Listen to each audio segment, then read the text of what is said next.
dan kami berharap pemain-pemain dari klub-klub mereka lepas.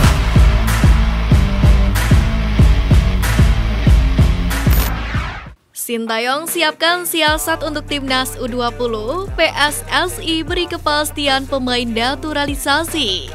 Timnas Indonesia bersiap untuk FIFA Matchday melawan Timnas Burundi pada 25 dan 28 Maret 2023. Sementara Timnas Indonesia U20 melanjutkan persiapan untuk Piala Dunia U20 2023. Mengenai ini, Dirtek PSSI Indra Syafri mengatakan kedua tim itu akan berlatih bersama. Oleh karena itulah tim pelatih pastinya sudah menyiapkan skema untuk latihan.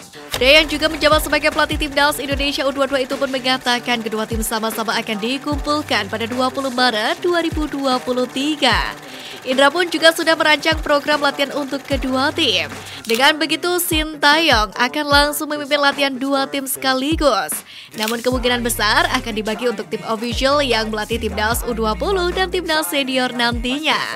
Sementara itu, skuad Garuda Nusantara juga dirancang akan menggelar pemusat latihan di negeri gingseng sebelum tampil di Piala Dunia U20.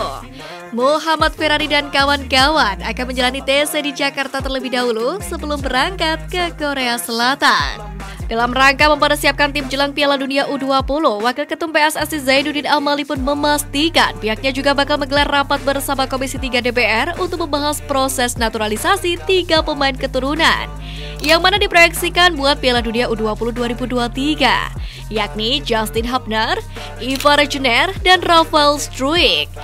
Untuk Justin Hubner dan juga Ivar Jenner telah menjalani wawancara dengan Badan Intelijen Negara terkait naturalisasi.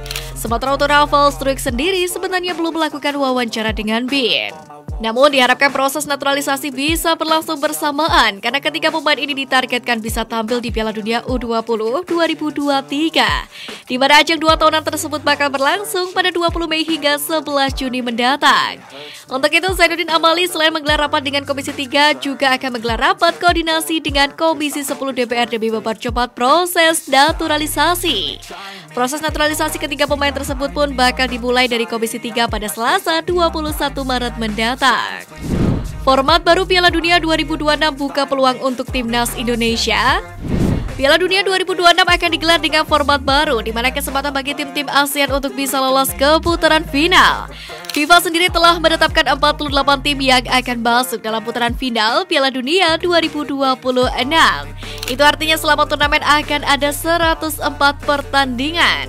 Nantinya FIFA akan membagi 12 grup yang berisikan 4 tim untuk masing-masing grupnya, di mana dari 4 tim tersebut dicari pemuncak klasmen dan runner-up grup untuk lolos ke babak berikutnya. Juara grup dan runner-up grup pun itu kemudian ditambah 8 peringkat 3 terbaik untuk melengkapi tim di babak 32 besar. FIFA mengatakan format di atas dipilih agar resiko kelelahan pemain dapat diminimalisir. Itu artinya jika tidak lolos ke babak selanjutnya, maka setiap tim hanya akan memainkan 3 pertandingan di fase grup.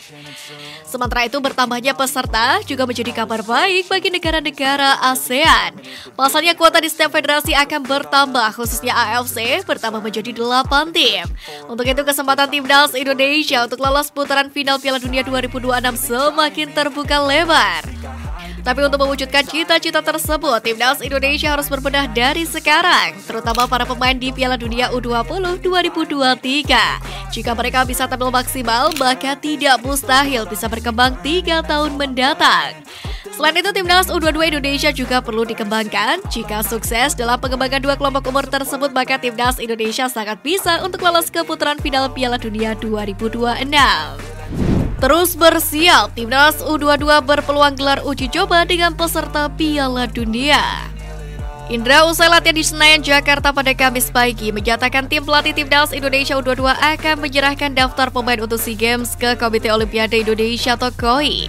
Pria yang juga menjabat sebagai Direktur Teknik PSSI itu menyatakan bahwa skuad Timnas Indonesia U22 SEA Games 2023 akan didominasi oleh para pemain di Liga 2. Selain itu, ada juga sejumlah pemain yang sering tampil reguler di Liga 1. 21 pemain itu dari Liga 1, 29 pemain dari Liga 2. Ada 15 pemain yang selalu dapat jam bermain reguler.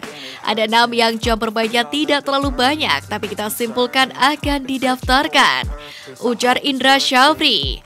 Timnas Indonesia U22 sendiri saat ini terus memantapkan persiapan mereka jelang tampil di SEA Games 2023. Bahkan Garuda Muda juga berencana menantang kontesan Piala Dunia U20 2023 pada April mendatang. Hal itu memungkinkan karena para kontesan sudah tiba di Indonesia pada April mendatang. Untuk itu pelatih Timnas Indonesia U22 Indra Syafri pun mengatakan akhirnya uji coba untuk tim asuhannya memang sedang disusun. Oleh dikarenakan uji coba adalah merupakan kebutuhan untuk SEA Games 2023. Indra Syafri sendiri mengatakan langkah-langkah pendekatan dengan kontestan Piala Dunia U20 sudah dilakukan. Hal itu agar uji coba tersebut bisa dilaksanakan jika memang sudah ada yang berada di tanah air. Sementara itu, pelatih Timnas Indonesia U22 Indra Syafri mengatakan TC tahap akhir sebelum SEA Games 2023 memang ada. Namun pihaknya belum bisa memastikan waktunya, namun di sisi lain dipastikan bahwa TC tahap akhir tidak akan dilakukan di luar negeri. Hal itu agar persiapan lebih maksimal dengan waktu yang mepet.